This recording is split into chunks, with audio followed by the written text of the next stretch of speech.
దేవునికి మహిమ కలుగును గాక. హల్లెలూయా. చక్కగా బిగ్గరగా ప్రతి ఒక్కరు కూడా చిరునవ్వుతో రెండు చేతులు పైకెత్తి స్వరాలు తెరిచి చెప్దామా? హల్లెలూయా.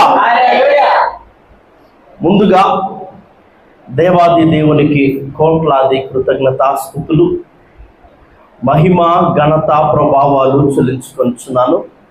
ఇక్కడున్న దైవజనులకు కూడి వచ్చిన మీ అందరికీ కూడా పేరు పేరున ప్రత్యేకమైన వందనాలు. గత కొన్ని వారాల ముందు దైవజనులు చెప్పిన రీతిగానే సంగతి గమనించి శుక్ర శనివారాలు అవకాశం ఉన్నంత మట్టుకు లోపల కూర్చునే ప్రయత్నమే చేయండి.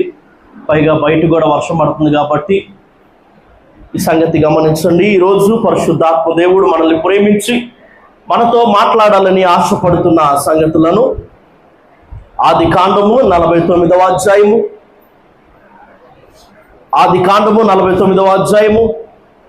14వ వచనం నుంచి చూద్దామా? ఇస్సాకారు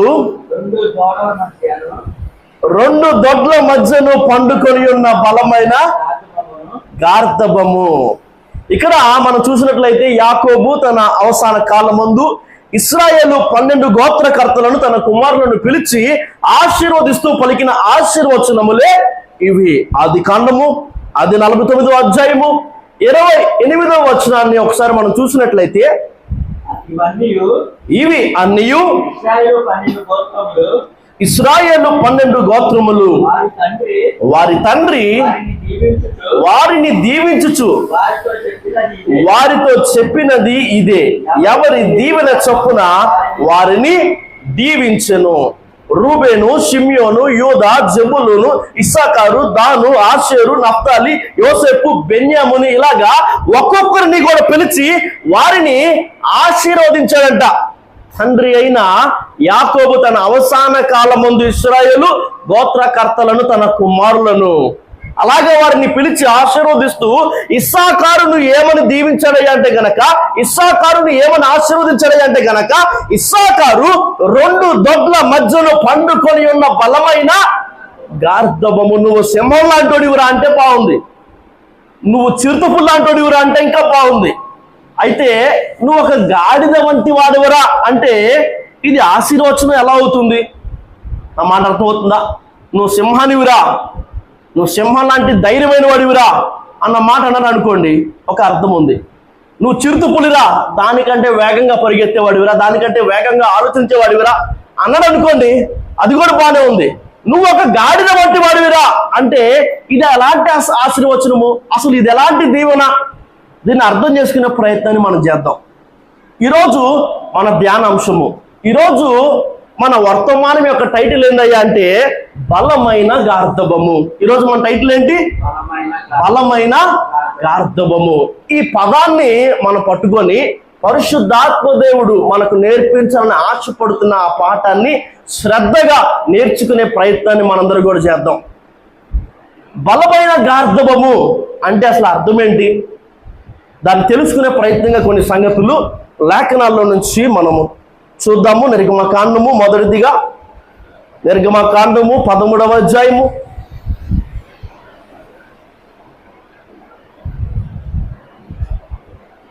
'బలమైన గార్ధబము' అన్న మాటలోని ఆంతర్యాన్ని తెలుసుకునే ప్రయత్నముగా కొన్ని సంగతులు చూద్దాం. నిర్గమకాండం 13వ అధ్యాయము 12-13 వచనాలు చదివి సహాయం చేయండి. ప్రతి తొలిచూలు పిల్లను, నీకు కలుగు పశువుల సంతతిలో ప్రతి పిల్లను యెహోవాకు ప్రతిష్ఠించవలెను.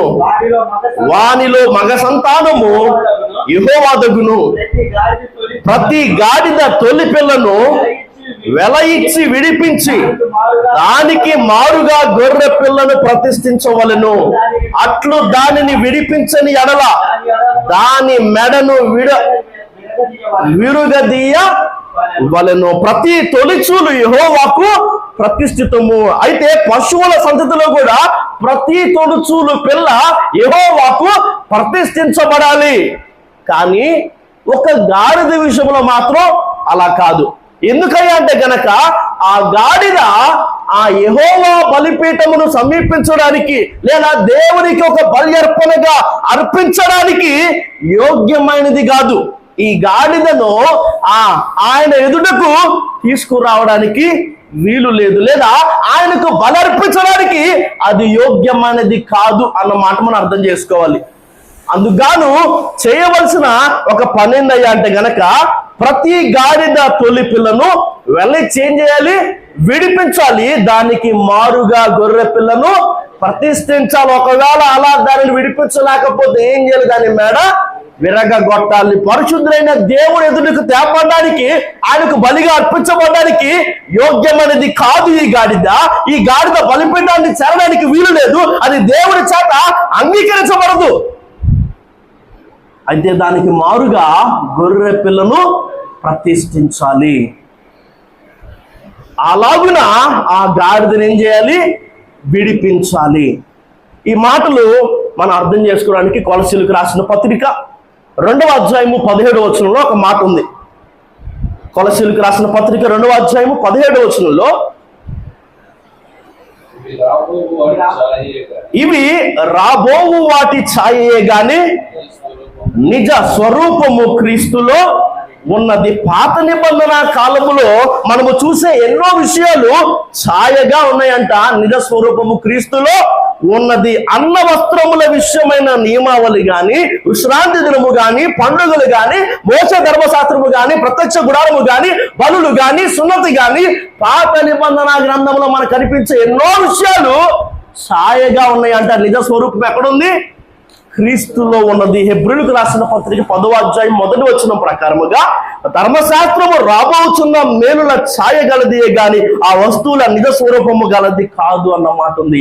హెబ్రీయులకు రాసిన పత్రిక 9వ అధ్యాయము 9వ వచనం ప్రకారముగా, ఆ గుడారము ప్రస్తుత కాలమునకు ఉపమానముగా ఉన్నది. ఇవన్నీ కూడా ఛాయగా ఉన్నాయి. ఇవన్నీ కూడా క్రీస్తును సూచిస్తున్నాయి, క్రీస్తును చూపిస్తున్నాయి. నిజ స్వరూపము క్రీస్తులో ఉన్నది. అయితే గాడిద బలిపీఠాన్ని చేరడానికి వీలు లేదు, దానికి మారుగా గొర్రెపిల్ల ప్రతిష్ఠించబడాలి. అలాగున అది విడిపించబడాలి, లేకపోతే దాని మెడ విరవబడాలి. ఈ గాడిద ఎవరో కాదు, ఈ గాడిద ఎవరు? మనమే. ఈ గాడిద ఎవరంట? మనమే. ఎప్పుడైతే ఆదాము పాపం చేశాడో అంతవరకు ప్రతిరోజు చల్లబోట వేళ వారితో సహవాసం చేయడానికి, వారితో స్నేహం చేయడానికి, తోటలో వారి మధ్యలో సంచరించడానికి దిగి వస్తున్న దేవాది దేవుణ్ణి, ఆయన స్వరాన్ని లేదా ఆ కదలికను ఎప్పుడైతే వీరు గమనిస్తారో, ఆదాము ఏం చేసేవాడు? పరిగెత్తుకుంటూ ఆయన పక్కకి వెళ్ళిపోయేవాడు, ఆయనతో పాటు నడిచేవాడు, ఆయన చూసి నవ్వేవాడు, ఆయనతో మాట్లాడేవాడు. కానీ ఎప్పుడైతే పాపం చేశాడో, తోటలో సంచరించుచున్న యెహోవా స్వరాన్ని విన్న ఈ ఆదాము ఏం చేశాడు? చెట్టు వెనక్కి వెళ్ళి దాక్కున్నాడు. పాపం ఎప్పుడైతే ఒక వ్యక్తి జీవితంలోనికి, పాపం ఎప్పుడైతే ఒక మనిషి జీవితంలోనికి ప్రవేశించిందో, అది ఏం చేసిందంటే దేవునికి మానవునికి మధ్య దూరాన్ని పెంచేసింది. మనిషిని దేవుని ఎదుట నిలబడలేని వాడిగా చేసేసింది. ఈ గాడిద మరి ఎవరినో సూచించట్లేదు, కానీ ఈ గాడిద ఎవరిని సూచిస్తుందంట? మనుషులమైన మనల్ని సూచిస్తుంది. ఈ గాడిద దేవుని ఎదుటకు, పరిశుద్ధులైన దేవుని ఎదుటకు తేపడడానికి, లేదా ఈ గాడిద పరిశుద్ధులైన దేవునికి అంగీకార యోగ్యమైన బలిగా అర్పించబడడానికి అవకాశం లేకుండా పోయిందంట. దాన్ని ఎలా విడిపించాలి? దానికి మారుగా గొర్రె పిల్లను ప్రతిష్ఠించాలి. అలాగున వెల చెల్లించి ఇది విడిపించబడాలి. విడిపించబడకపోతే దీని మెడ విరగొట్టబడాలి. మానవుని బలహీనమైన ఈ గాడిద మెడ విరగొట్టబడకుండా ఉండాలని, లేదా మనుష్య జాతంతా కూడా దేవునికి అలాగే దూరంగా ఉండిపోయి నరకానికి పోకుండా ఉండాలని. నా మాట అర్థమవుతుందా? లోక పాపములను మోసుకుని పోవు దేవుని గొర్రెపిల్లగా మన యేసయ్య లోకానికి దిగి వచ్చాడు. ఈ గాడిదకు మారుగా ఆయన తనకు తాను ఏం చేశాడంట? ఈ గాడిదను విడిపించడానికి, ఈ గాడిదకు మారుగా ఆయన ఆ స్థానంలోనికి వచ్చినట్టుగా, ఆయన మరణించినట్టుగా, ఆయన మరణించి తిరిగి లేచినట్లుగా మనం చూస్తున్నాము. కొన్ని సంగతులు మనం ఇందాక చూస్తున్న మాట ఏందంటే గనక, ఇవి రాబో వాటి ఛాయే గాని నిజ స్వరూపం ఎక్కడుందంట? క్రీస్తులో ఉన్నది అన్న ఒక మాటను మనం ఆధారం చేసుకుని కొన్ని సంగతులు మనం పాత నిబంధన గ్రంథంలో చూద్దాము. అందుకు ఆదికాండం 22వ అధ్యాయము 13వ వచనాన్ని ఒకసారి చూద్దాం. అప్పుడు అప్పుడు అబ్రహాము కళ్ళెత్తి చూడగా పొదలో కొమ్ములు తగులుకొని ఉన్న ఒక పొట్టేలు వెనుక తట్టున కనబడెను. అబ్రహాము వెళ్ళి ఆ పొట్టేలును పట్టుకుని తన కుమారునికి మారుగా పెట్టి మారుగా అన్న మాటను పట్టుకోండి. బలహీనమైన ఈ గాడిద ఆయన బలిపీఠాన్ని సమీపించలేదు.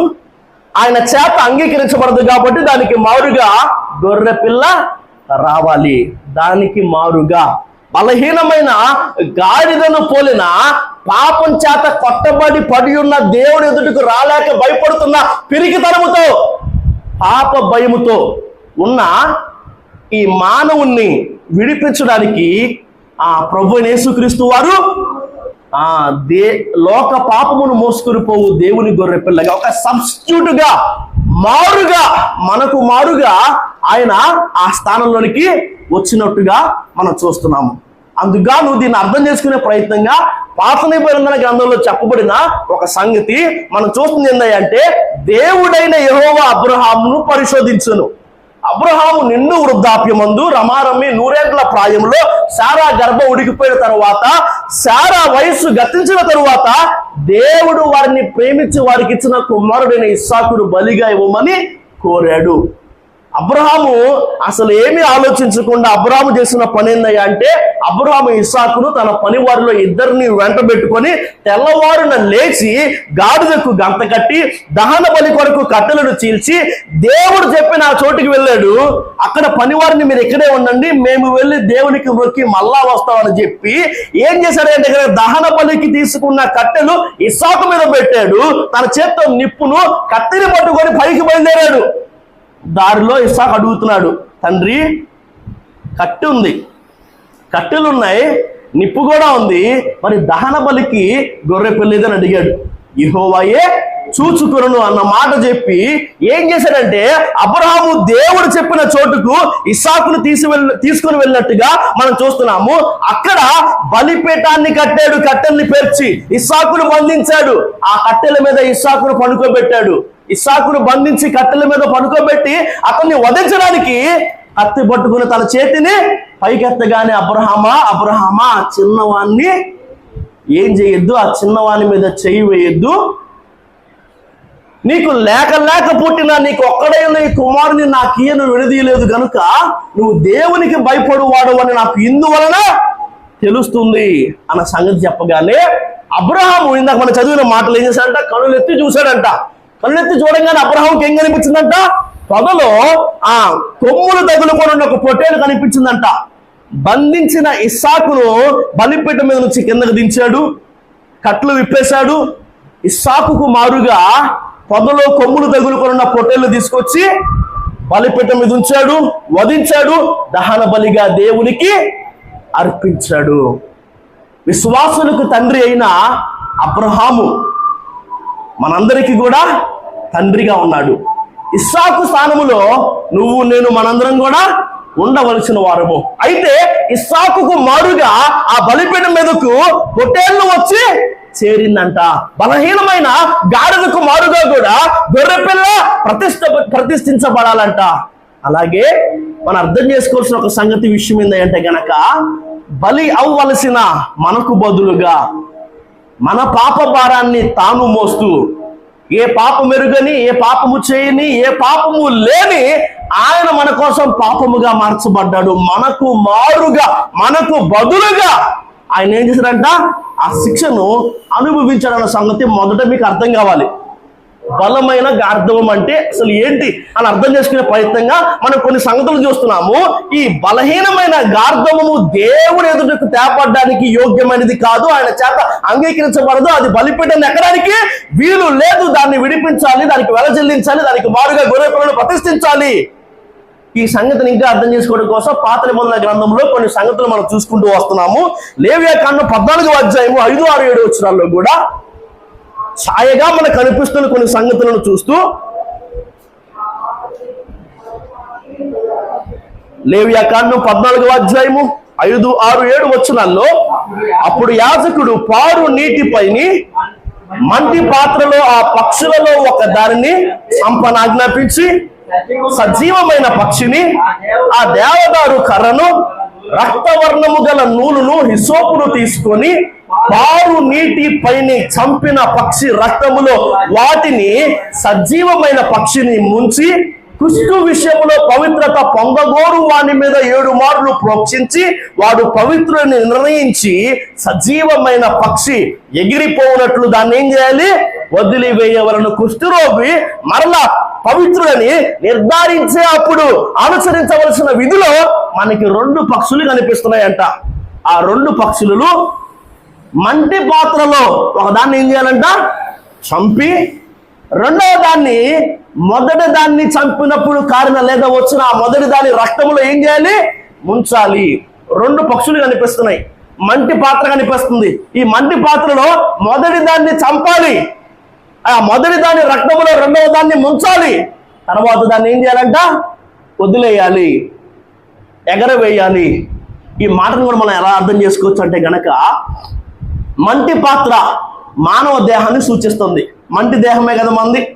ఈ 2 పిచ్చుకలలో బలి అయిన, చంపబడిన లేదా మరణించిన పక్షి మన ప్రభు అయిన యేసుక్రీస్తు ప్రభుల వారిని సూచిస్తూ ఉంటే, రెండవదిగా ఉన్న పక్షి మనమే.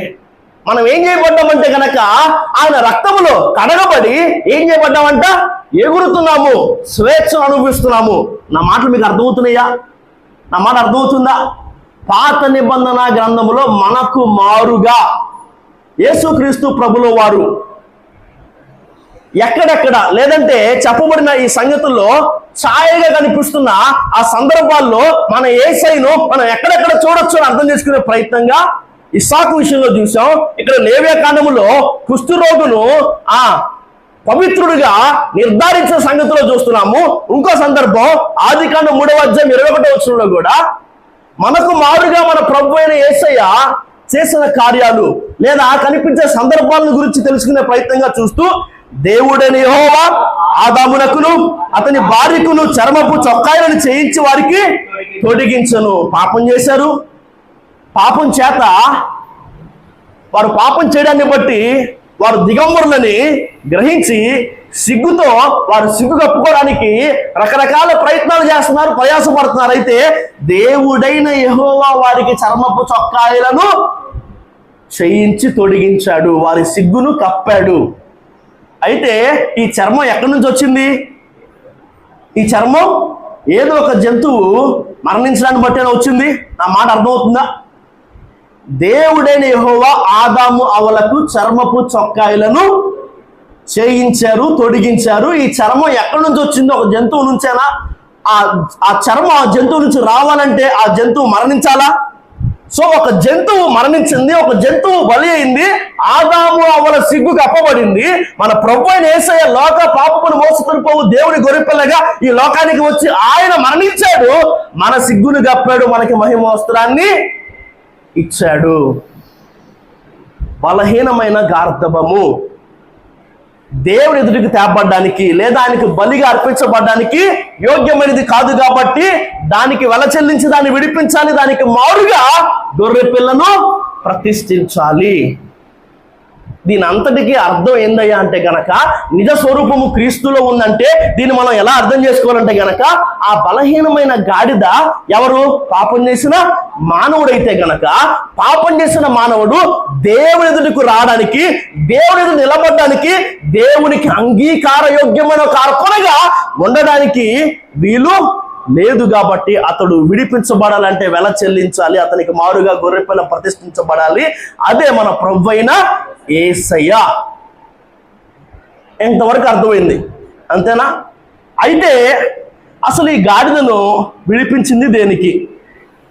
మొదట ఒక బలహీనమైన గాడిదగా ఉంది, ఎందుకంటే దేవుని ఎదురుకు రావడానికి పనికిరాదు. దానికి మారుగా గొర్రెపిల్లను ప్రతిష్ఠించారు. ఈ గాడిద విడిపించబడింది. అయితే విడిపించబడింది దేనికి? అర్థమవుతున్న మాట చూద్దాం. 2 కొరింథీయులకు రాసిన పత్రిక 5వ అధ్యాయము 15వ వచనం.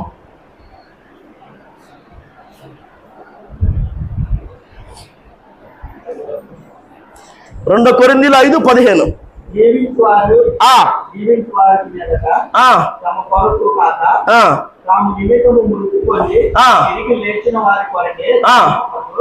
ఆయన అందరి కొరకు మృతి పొందిన జీవించు వారికి మీదట తమ కొరకు కాక తమ నిమిత్తము మృతి పొంది తిరిగి లేచిన వాని కొరకే జీవించుటకు ఆయన అందరి కొరకు మృతి పొందిననియు నిశ్చయించుకొనుచున్నాము.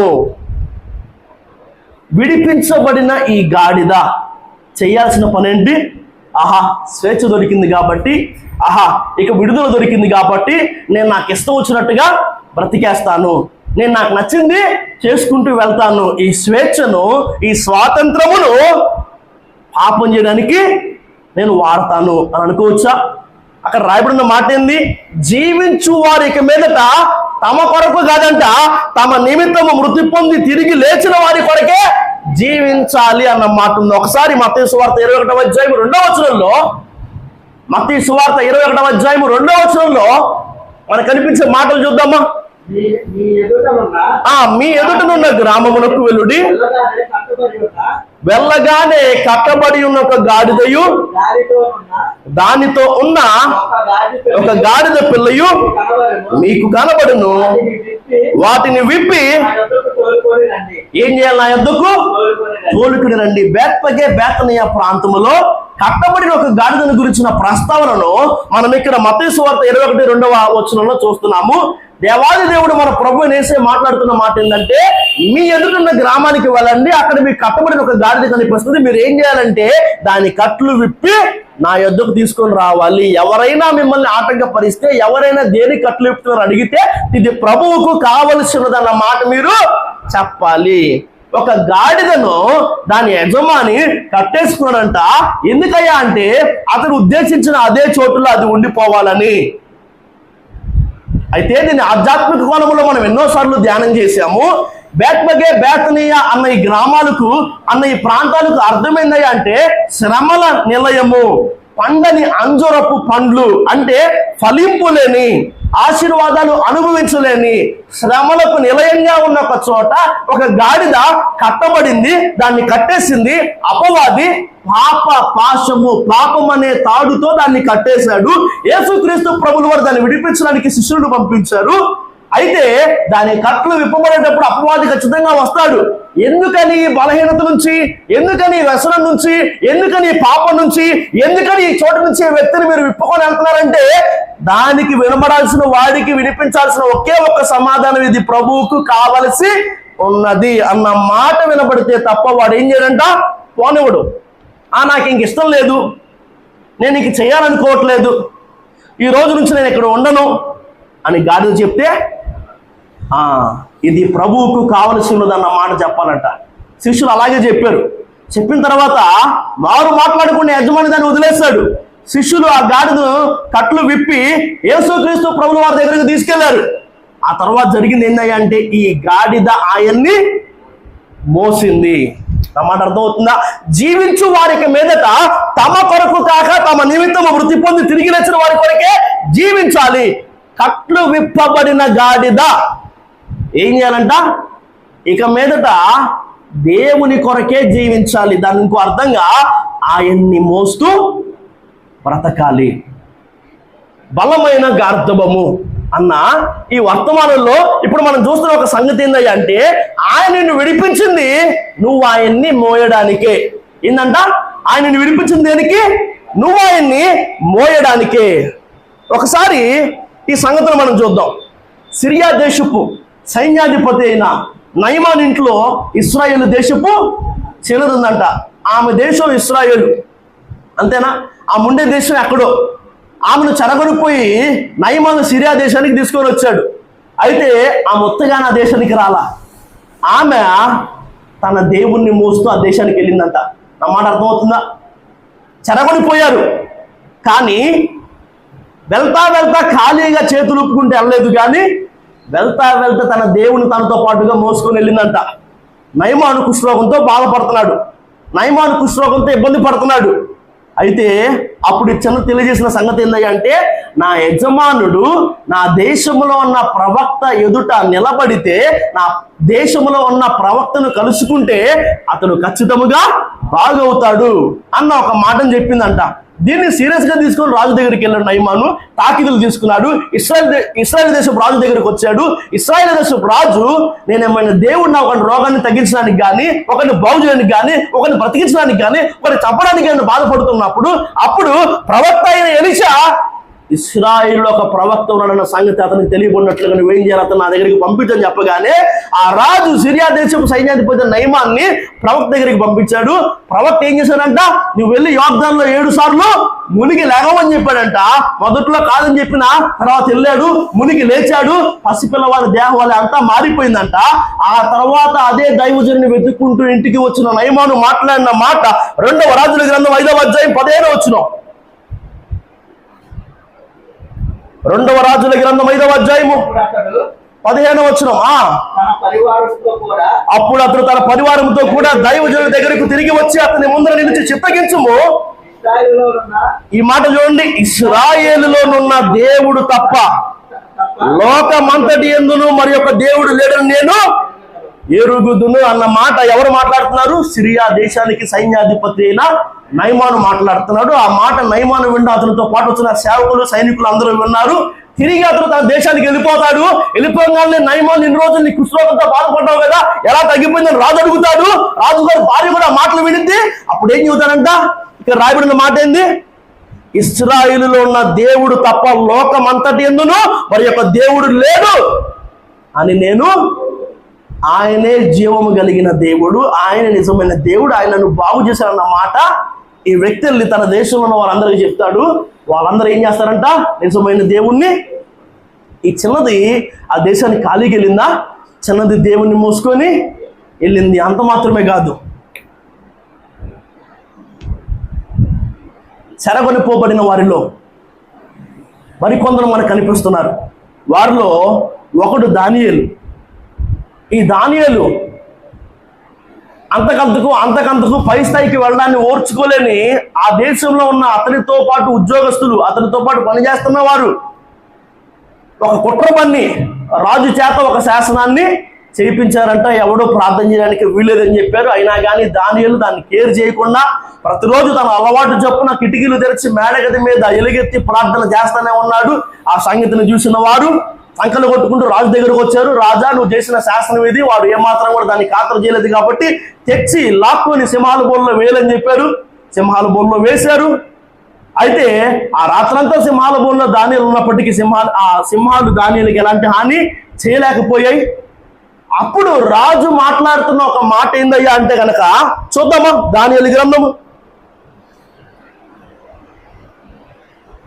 6వ అధ్యాయము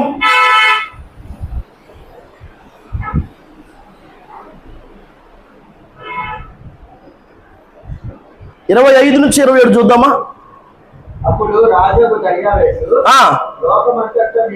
అప్పుడు రాజుకు దర్యావేషు లోకమంతటా నివసించు సకల జనులకును రాష్ట్రములకును ఆయా భాషలు మాట్లాడే వారికిను ఇలాగూ వ్రాయించును, మీకు క్షేమాభివృద్ధి కలుగును గాక. నా సముఖమున నియమించినదేమనగాన నా రాజ్యములోని సకల ప్రభుత్వముల యందుండు నివాసులు దానియేలు యొక్క దేవునికి భయపడుచు ఆయన సముఖమున వణుకుచుండవలెను. ఆయనే జీవము గల దేవుడు, ఆయనే యుగ యుగము నుండి వాడు. ఆయన రాజ్యము నాశనము కాలేరదు, ఆయన ఆధిపత్యము తుదమట్టునుకుండును అన్న మాట రాజుకు దర్యావేషు ఏం చేస్తున్నా అంట మాట్లాడుతున్నాడు. ఎందుకు? చెరగొనిపోయిన ఆ సమయంలో దానియేలు ఒక్కడే ఒంటరిగా వెళ్ళిపోలేదంట. వెళ్తా తన దేవుణ్ణి మోసుకొని వెళ్ళాడు. అందుకే ఒక కష్టం వచ్చినా, ఒక ఇబ్బంది వచ్చినా కానీ ఆ దేవుడు ఏం చేయలేదంట, వదిలిపెట్టలేదంట. ఆ కష్టంలో నుంచి, ఆ ఇబ్బందులో నుంచి దేవుడు ఏ రీతి అయితే దానియేలును బయటేశాడో ఆ సంగతిని చూసిన రాజైన దర్యావేషు మాట్లాడుతున్న ఒక మాట ఏంటంటే కనుక ఆయనే జీవము కలిగిన దేవుడు. ఇదే సంస్థానానికి చెరగొని పోబడిన లేదా చెరగొనిపోయిన 3 స్నేహితులు, ఇదే దానియేలుకి వాళ్ళు కూడా ఫ్రెండ్స్, షడ్రక మెషకు అబేద్నెగో. వాళ్ళ విషయంలో కూడా జరిగిన ఒక సంగతి ఏంటంటే కనుక వాళ్ళు కూడా ఆ దేశానికి ఖాళీగా వెళ్ళదంట. వెళ్తా ఏం చేశారు, వాళ్ళ దేవుణ్ణి మోసుకుని వెళ్ళారు. అందుకే రాజు ఒక శాస్త్రాన్ని నియమించాడు, ఈ బంగారు ప్రతిమకు మొక్కాలని. మేము మాత్రం దానికి ఎట్టి పరిస్థితుల్లో మొక్కమని వాళ్ళు చెప్పారు. మొక్కకపోతే 7 అంతలుగా వేడిని రెట్టింపు చేసి అగ్నిగుణంలో పడేస్తామని అన్నారు. తీసుకెళ్లి కట్టేసి ఆ అగ్నిగుణంలో పడేశారు. పడేసిన తర్వాత వాడు కట్లు దిగిపోయినాయి, కానీ వాడు వస్త్రాలైనా వాడు వెంట్రుకలైనా ఏం చేయలేదంట, కాలిన వాసనైనా రావట్లేదంట. ఆ అగ్నిగుండం వారిని ఏం చేయలేకపోయిందంట, కాల్చలేకపోయిందంట. ఆ సంగతి అంతటినీ చూసి రాజైన నెబుకద్నెజరు మాట్లాడిన మాట అదే దానియేలు గ్రంథం 3వ అధ్యాయం 29వ వచనం. నేను ఒక శాసనము నియమించుచున్నాను, ఏదనగా ఈ విధముగా రక్షించుటకు సమర్థులకు దేవుడిగా మరి ఏ దేవుడును లేడు. చాలు. ఇలాగా రాజులు, అధికారులు, కొన్ని దేశాలు ఏం చేస్తున్నాయంట, దేవుణ్ణి తెలుసుకుంటున్నాయి, దేవుని గురించి గొప్పగా మాట్లాడుతున్నాయి. దానికి కారణం ఏందయ్యా అంటే గనక వారు ఏం చేశారు, ఇప్పటి వరకు మనం మాట్లాడుకున్న కొందరు వ్యక్తులు దేవుణ్ణి మోసారు. కొన్ని రోజుల ముందు మనం విన్నాం, యవ్వన కాలం ముందు కాడిపోయేట నరుడికి మేలు, దాన్ని వారి మీద మోపిన వాడు దేవుడే అన్నమాట. ఒక కాడి మన మీద ఉంది అన్న మాట మనం ఆ రోజు ఉన్నట్టుగానే బలహీనమైన గాడిదలుగా దేవుని ఎదుటకు వెళ్ళడానికి కానీ, దేవునికి అంగీకార యోగ్యమైన అర్పణలుగా అర్పించబడడానికి అర్హత కలిగిన వారిని కానీ, లేని మనలను విడిపించడానికి మనకు మారుగా గొర్రె పిల్లగా, లోక పాపమును మోసుకునిపోవు దేవుని గొర్రె పిల్లగా మన ప్రభు అయిన యేసయ్య ఈ లోకానికి దిగి వచ్చాడని, ఆయన మనందరినీ విడిపించాడని మొదట విన్నాము. ఆయన మనల్ని విడిపించింది మన కొరకు మనం బ్రతకడానికి కాదు, కానీ ఆయన కొరకే మనల్ని జీవించమని. అయితే ఆయన్ని జీవించడం అంటే ఏంటయ్యా అంటే గనక బేత్లగే ప్రాంతంలో ఒక గాడిద కట్లు ఆయన విప్పాడంట. విప్పిన తర్వాత ఆ గాడిద ఏం చేస్తుందంట, ఆయన్ని మోస్తుంది. అది బలమైన గార్ధబము అంటే దాని అర్థం ఏంటంటే, మొదట ప్రతి ఒక్కరు బలహీనమైన వాడే. పాపం చేశారు కదా, భేదం ఏమీ లేదు, అందరూ పాపం చేసి దేవుడు అనుగ్రహించి మహిమను పొందలేకపోతున్నారు, నీతిమంతుడు ఒక్కడు కూడా లేడు. అయితే మన ప్రభువైన యేసయ్య ఒక్కసారే అందరి కోసం ఏం చేశాడంట, తన ప్రాణాన్ని అందరికీ బదులుగా, అందరికి మారుగా అర్పించాడు, వెలజల్లించాడు. అయితే ఎవడైతే విశ్వాసం ఉంచుతున్నాడో, ఎవడైతే యేసయ్య నాకు మారుగా మరణించాడు, తిరిగి లేచాడు, నా పాప క్షమాపణ ఆ శిలువ యాగములో, కనువరి ఆ యాగములో ఉందని నమ్ముతున్నాడో వాళ్ళందరూ విడిపించబడుతున్నారు.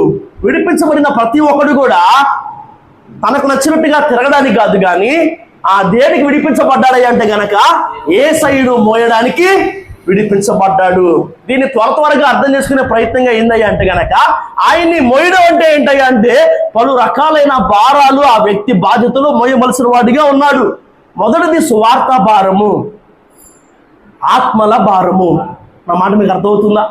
ఆ సువార్తను ప్రకటించాలన్న భారాన్ని మనం మోయాలి. నువ్వు విడిపించబడింది దేనికయ్యా అంటే గనక ఆయన్ని మోయడానికి. బలహీనమైన గార్ధేమో పనికిరాదు, బలమైన గార్ధమేమో ఆయన్ని మోసేదిగా ఉంటుంది. అది ఎందుకని దీవెన వచనం అయింది, అది ఎందుకని ఆశీర్వాద వచనం అయిందంటే గనక, బలమైన గార్ధము ఎవరయ్యా అంటే ఎవరైతే విడుదల పొందారో, విడుదల పొందిన తర్వాత ఎవరైనా ప్రభు అయిన యేసును మోస్తున్నారో వారందరూ కూడా బలమైన గార్ధబములు, గాడిదలు వంటి వారు. ఆయన్ని మోయడం అంటే స్వార్థ భారాన్ని మోయడము, ఆయన మోయడం అంటే ఆత్మల భారాన్ని మోయడము, ఆయన మోయడం అంటే పరిచర్య భారాన్ని మోయడము, ఆయన మోయడం అంటే సంఘ భారాన్ని మోయడము, ఆయన మోయడం అంటే సేవా భారాన్ని మోయడము. వీటి గురించి విస్తరించి మాట్లాడే సమయం లేదు కాబట్టి నా మాటలు నేను ముగిస్తున్నాను. కానీ సువార్త భారాన్ని గురించి నేను మీకు చెప్పాల్సిన పని లేదు. ఎప్పుడు ఎవరికి సువార్తను ప్రకటించాలా, వారిని ఎలాగునా నా దేవుని దగ్గరికి నడిపించాలన్న ఒక భారము మనకు ఉండాలి. ఆ భారము సమరయ స్త్రీకి ఉంది, ఆ భారము రాహాబుకు ఉంది, ఆ భారము నయోమికి ఉంది. ఇలా మనం లేఖనాన్ని చూసుకుంటే వెళ్తే ఎందరికో ఉంది.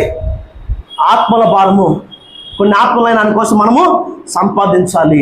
సంఘ భారము, దేవుడు ప్రేమించి నీకు ఇచ్చిన సంఘ విషయమైన బాధ్యత, భారం కలిగి నువ్వేం చేయాలంట, నడుచుకోవాలి. సేవా భారము, పరిచర్య భారము. ఆయన పని జరగడానికి నువ్వేం చేయాలి, నీ వంతుగా నువ్వు కూడా ప్రయాసపడాలి, నీ వంతుగా నువ్వు కూడా కృషి చేయాలి. ఇలా చేసిన వారు లేఖనాల్లో మనకి ఎందరో కనిపిస్తారు. ఆ మాటలు చెప్పడానికి సమయం లేదు కాబట్టి నేనే త్వరగా వాటన్నిటిని మీకు చూపించే ప్రయత్నాన్ని చేస్తాను.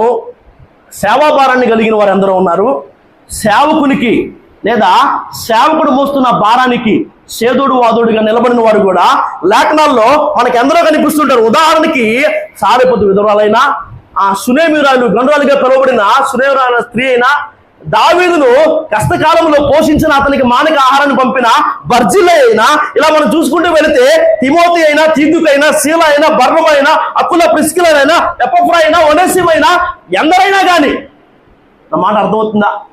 బలహీనమైన గాడిదలుగా ఉన్న వారందరూ ఏం చేశారు? విడిపించబడ్డారు. ఇంకా ఎవరైతే కట్టబడి ఉన్నారో, ఇంకా ఎవరైతే విడిపించబడలేదో వారందరూ కూడా బలహీనమైన వాళ్ళే. ఇంకా ఎవరైతే మారు మనసు పొందలేదో, ఇంకా ఎవరైతే బాప్తిజం తీసుకోలేదో వారందరూ బలహీనమైన వాళ్ళే. ఎందుకంటే దేవుడి ఎదుటికి నిలబడడానికి మన ఎవరికి కూడా అర్హత లేదు, యోగ్యత లేదు. అందుకే ఆ గాడిదకు మారుగా గొర్రె పిల్ల ప్రతిష్ఠించబడాలి, వెల చెల్లించి గాడిద విడిపించబడాలి. ఎవరైతే మారు మనసు పొందారో, ఎవరైతే రక్షణ పొందారో వారందరూ కూడా విడిపించబడిన వారే. వారిని విడిపించింది ఆయన దేనికయ్యా అంటే గనక ఆయన్ని మోయడానికి. ఇంతవరకు చెప్పబడిన ఈ భారాలన్నీ, బాధ్యతలన్నీ మోస్తా ఉండగలిగినట్లయితే కనుక మనం ఎవరమంట? బలమైన గార్ధబములము. మంచి సమరుని కథలో కూడా కొట్టబడిన కొన ప్రాణంతో ఉన్న వ్యక్తిని సమరుడు ఏం చేశాడంట? తన గాడిద ఎక్కించుకొని పూట కొల్ల వాళ్ళ ఇంటికి తీసుకెళ్ళాడంట. నువ్వు ఆయన్ని మోయడమే కాదు, ఆయన కొరకు ఆయన ప్రజలను కూడా మోయగలగాలి. పట్టుబడి ఉన్నా, పడి ఉన్నా, సావనే ఉన్న వారిని ఏం చేయాలంటే నువ్వు మోసుకుంటూ పూటకొల్ల వాళ్ళ ఇంటికి అని చెప్పబడుతున్నా దేవుడి మందిరానికి తీసుకురాగలగాలి. అంతేకాదు బిలాము కథలో ఏం చేస్తుందంట? ఎదురు కత్తి దూసి నిలబడిన దూతను చూసి ఈ గాడిద ఏం చేస్తుందంట? త్రోవలో నిలబడిందని చెప్పి పొలంలోకి వెళ్ళిపోయిందంట. తర్వాత 2 గోడలు కలిగిన ద్రాక్ష తోటలో ఉంటే ఏం చేస్తుందంట? ఆ గోడకు కాళ్ళు రుద్దిందంట. కుడికి గాని ఎడమకు గాని తిరగడానికి వీళ్ళైన ఒక చోట్లో దూత నిలబడి ఉంటే సత్తికిలు పడిపోయిందంట. ముమ్మారు ఏం చేశాడంట? బిలాము దాన్ని కొట్టాడంట. అయితే దేవుడు దానికి నోరుగా మాట్లాడుతుందంట, ఇన్ని రోజులు నేను నీ దగ్గర ఉన్నాను కదా, ఎప్పుడైనా ఇలాగ చేశానా? దేవుడు దాన్ని కళ్ళు తెరిచాడంట. దేవుడు ఆ బిలాము కళ్ళు తెరిచాడంట. అప్పుడు బిలాము ఏం చేశాడు? ఆ దూతను చూశాడంట. ఇది కూడా ఒక బలమైన గార్ధవమే. తన యజమానిని కానీ, తను మోస్తున్న ఆ వ్యక్తిని కానీ కీడు నుంచి, దేవుని ఉగ్రత నుంచి తప్పించాలని ప్రయత్నం చేస్తున్నా కానీ, బిలాము దాన్ని కొడుతున్నా కానీ, దాన్ని గాయం చేస్తున్నా కానీ, ఓర్చుకుంటున్నా కానీ, ఈ నెలాగైనా కానీ ఈరోజు లేకుండా చేయాలి, లేదంటే అసలు నేను ఎందుకు ఇదంతా చేస్తున్నాను, నా మంచితనం ఏంటో నీకు అర్థం అవ్వాలరా అని ఆ దూత వైపు మాత్రం అడుగులు వేయకుండా ఉన్నట్టుగానే. నా మాటలు మీకు అర్థమవుతున్నాయా? బలహీనమైన గాడిదలు అంటే పాపంలో ఉన్న వాళ్ళు, విడుదల పొందిన వారందరూ కూడా ఏం చేయాలంట? దేవుణ్ణి మోయాలి, దేవుని ప్రజలను ఆయన వద్దకు తీసుకురాగలగాలి. కష్టం కలిగినా, బాధ కలిగినా, నష్టం వచ్చినా కానీ దేవుని ఉగ్రత నుంచి అనేకులను తప్పించే వారిగా ఉండాలే కానీ వారిని శిక్షకు పాత్రులుగా చేసేవారిగా, సరైన త్రోవలో కాకుండా వంకర త్రోవలో నడిపించే వారిగా ఎవరైతే ఉండరో వారందరూ బలమైన గార్ధబములే. దేవుడి మాటలు దీవించును గాక. ఆమేన్.